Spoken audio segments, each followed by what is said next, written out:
Subject: Admiral Archibald. Species: human. Description: mammalian humanoid, no tail, 6'2", 1.87 meter average height, 185 pound, 84 kilogram average weight, 170-year life expectancy. Ship: USS Lacedaemon. Location: Alpha Centauri. I had made the rounds and briefed the Marines. All in all, it had went well, and only taken 4 days. Finalizing the plan and rebuilding the fleets back up to full strength had taken another 4 days. Omega's project had taken an additional 6 days to complete. 14 days worth of delays, and when we're finally prepped to go, I get a message on TACCOM to hold off. A very vague message at that. I tossed the tablet on the desk and leaned back. The OU had hit Sol again 3 days ago, but had been almost instantly vaporized.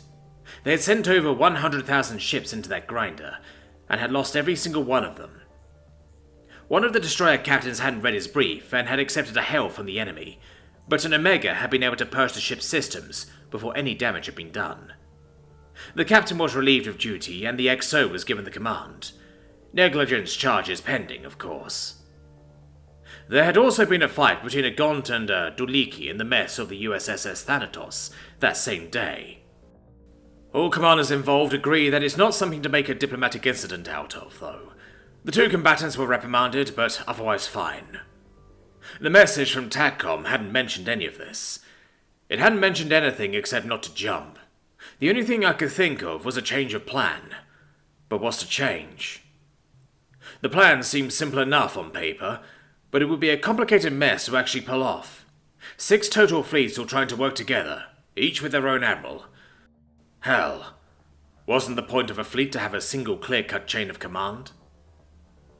7th, 8th, and 9th fleets would immediately engage spaceborne hostiles and move into defensive positions, while 2nd, 3rd, and 5th fleets would eliminate any orbital hostiles around Planet Alpha, land our Marines, provide orbital support to said Marines, and then pick them back up.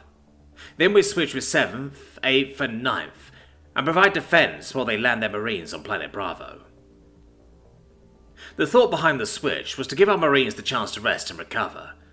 There's no telling how long each engagement is going to be, but it's going to be measured in days at least. Hopefully not months, but planets are big. Very big. It had been decided that the carriers and frigates would be the most useful for the ground forces, so if the system defense begins to become overwhelmed, all the destroyers and battleships would lend aid. The fighter pilots must be pissing themselves with excitement. They hadn't had a chance to run close air support in a while because of the Gaunt's AA capabilities. It will be a shame for them if the OU has similar capabilities. Pulling this off is going to require unbelievable amounts of coordination. Each admiral is going to have to know what the other ones are doing and why. Otherwise, the best case scenario will have us stepping on each other's toes and wasting ammo. The worst case will be friendly fire, though the TAC map should help keep that from happening. The only chance we have is Omega.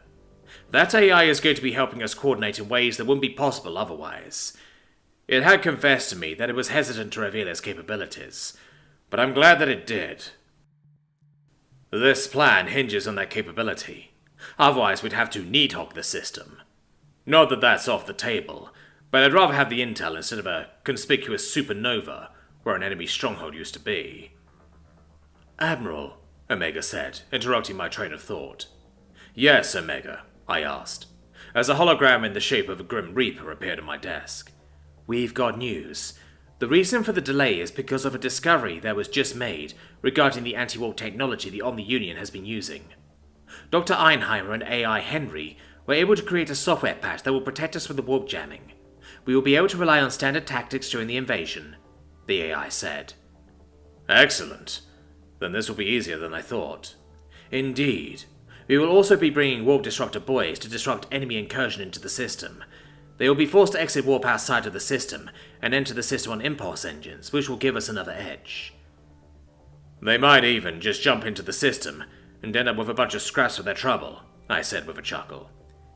It's possible, but let's not count our ducks until they hatch, especially since even the Republic noticed the warp irregularities.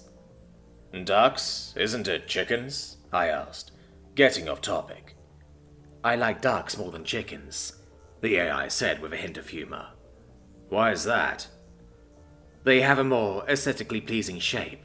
Plus, both ducks and chickens are domesticated, so why not say ducks? Fair enough, I said. So how will we know that the update will jam their jammers? I run the numbers and their sound. Henry knows what he's doing. If it would make you feel more comfortable, you can create an expendable strike team to test it. Frigates or destroyers. They'll jump into the system and engage the enemy to prove that it works, and we can follow close behind. And if it doesn't work? I asked, knowing the answer. Then we'll be down a few ships and have to enter the system on sublights, but otherwise not any worse aware than we were this morning, Omega said with a carefully neutral tone. It was being tactful. Understood. Notify me when we're ready to depart. The AI nodded and the Reaper disappeared. I hadn't made up my mind about Omega quite yet, but there's no reason to be hostile. It had revealed to us one of the most classified portions of its capabilities, the ability to clone itself, but every single Admiral worth their salt knew that it was still hiding things from us. What I was trying to decide is whether or not we would even want to know what is hiding from us. There had been a pretty dramatic change once we knew of its capabilities. I'd already noticed several of my officers relying a little too heavily on the AI. Having a shipborne AI is one hell of a boon, but if something goes wrong, those officers will have to rely on their own know-how to survive. It would become a problem if they were to get rusty. I realized that I didn't know a whole lot about our AI. I'd only ever been in contact with Omega and John, and those two don't get along. John's extremely military-minded, honor to serve, do or die, retreat hell, pretty much a walking advertisement for joining the service. The two don't agree on much, especially tactically. Thankfully, John was assigned to 4th Fleet along with Tim and Violet to defend Sol. 3 AI for 1 fleet. Heck, it must be tickled pink. Unless Omega left in one of his clones as well. The arguments between John and Omega alone would be enough to kill the buzz of having so many AI supporting you. I decided to stretch my legs and pay a visit to the command center. It was the best part of the Lacedaemon, not including the mess hall. Oh, I'm sure the junior officers would disagree, but I've always been a sucker for the nerve centers of ships. The flagship USS Lacedaemon is a larger than a standard battleship. The size was mostly due to the extra armor, and it actually has less armaments than most battleships do. The purpose behind a flagship is the command and control of a fleet of 5 billion other ships, and it isn't supposed to be one of the ships that are fighting. That being said, it is still a battleship, and can punch almost as hard as its little brothers. The Gaunt had found that out the hard way, when the 10th Fleet mutiny happened. 10th Fleet's flagship was nearly entirely human-run, so the insurrectionists didn't even try to take it. Instead, they tried and failed to destroy it, losing quite a few ships in the process before finally retreating. I chuckled to myself as I approached the command center. It doubles as the bridge of this big old battle barge. As such, it was always busting with activity. I stopped just outside the door and smiled a bit. I love this part. I stood at the door. Admiral on deck! Everyone who wasn't actively tasked with something stood at attention and saluted with a precision that one could easily mistake for mechanical. For a brief moment, the command center was almost silent. I returned the salute and said at ease, which triggered the return of the noise and activity. I sat and checked situation reports until Captain Walker came over to me. Good morning, sir. We'll be ready to jump as soon as the update is complete, she said. Good morning. I appreciate the brief, but I'm afraid Omega beat you to it, I said with a grin.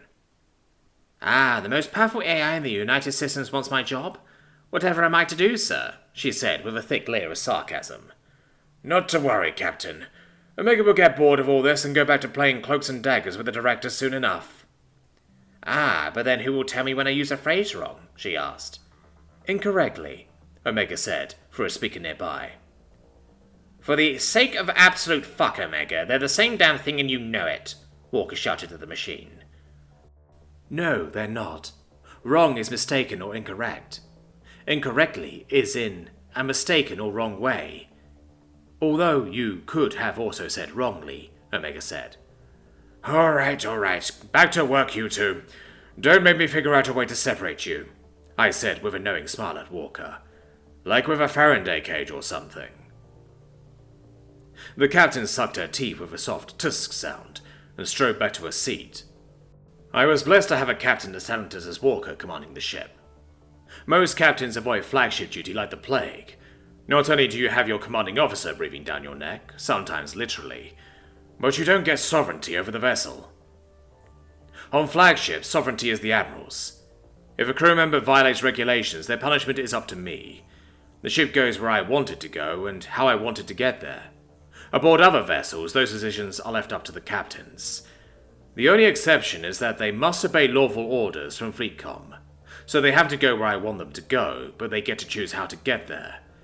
They also get to decide how to discipline their crew.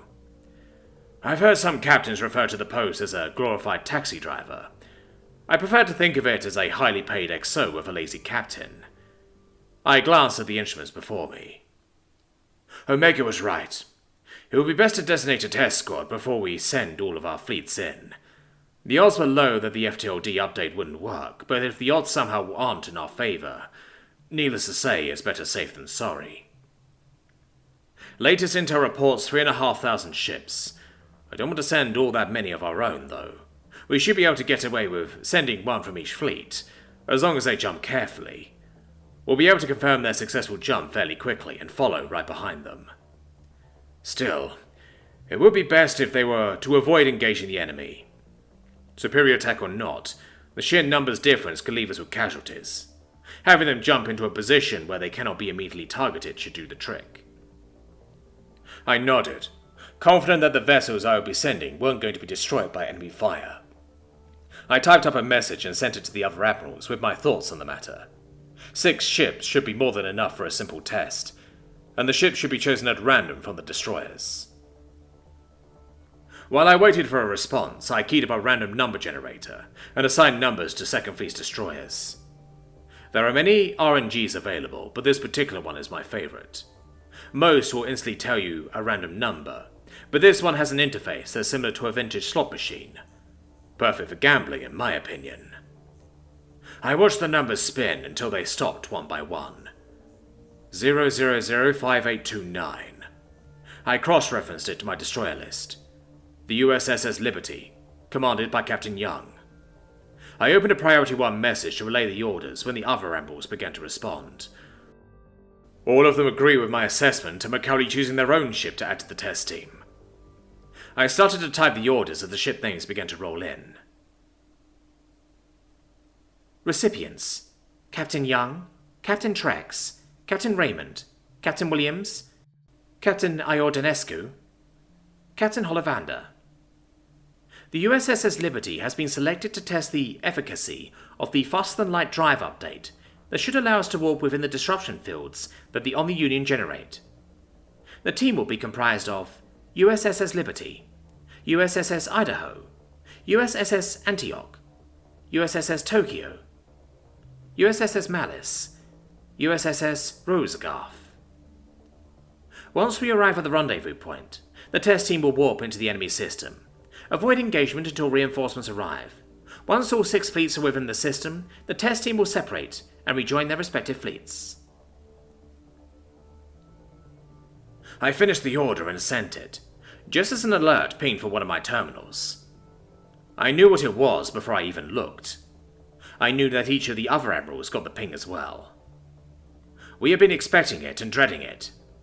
It's a very special and unique ping that only higher officers get, and each higher officer is trained on this ping once a year. Each year we hear the same thing. If this ping ever sounds when you're not expecting it, order a retreat from the system immediately. Drop whatever it is you're doing and run. It doesn't matter where, so long as it's far away from wherever you happen to be when you hear this ping. If you fail to do that, you and all of your men will die. The ping meant that the USS Needhog had arrived.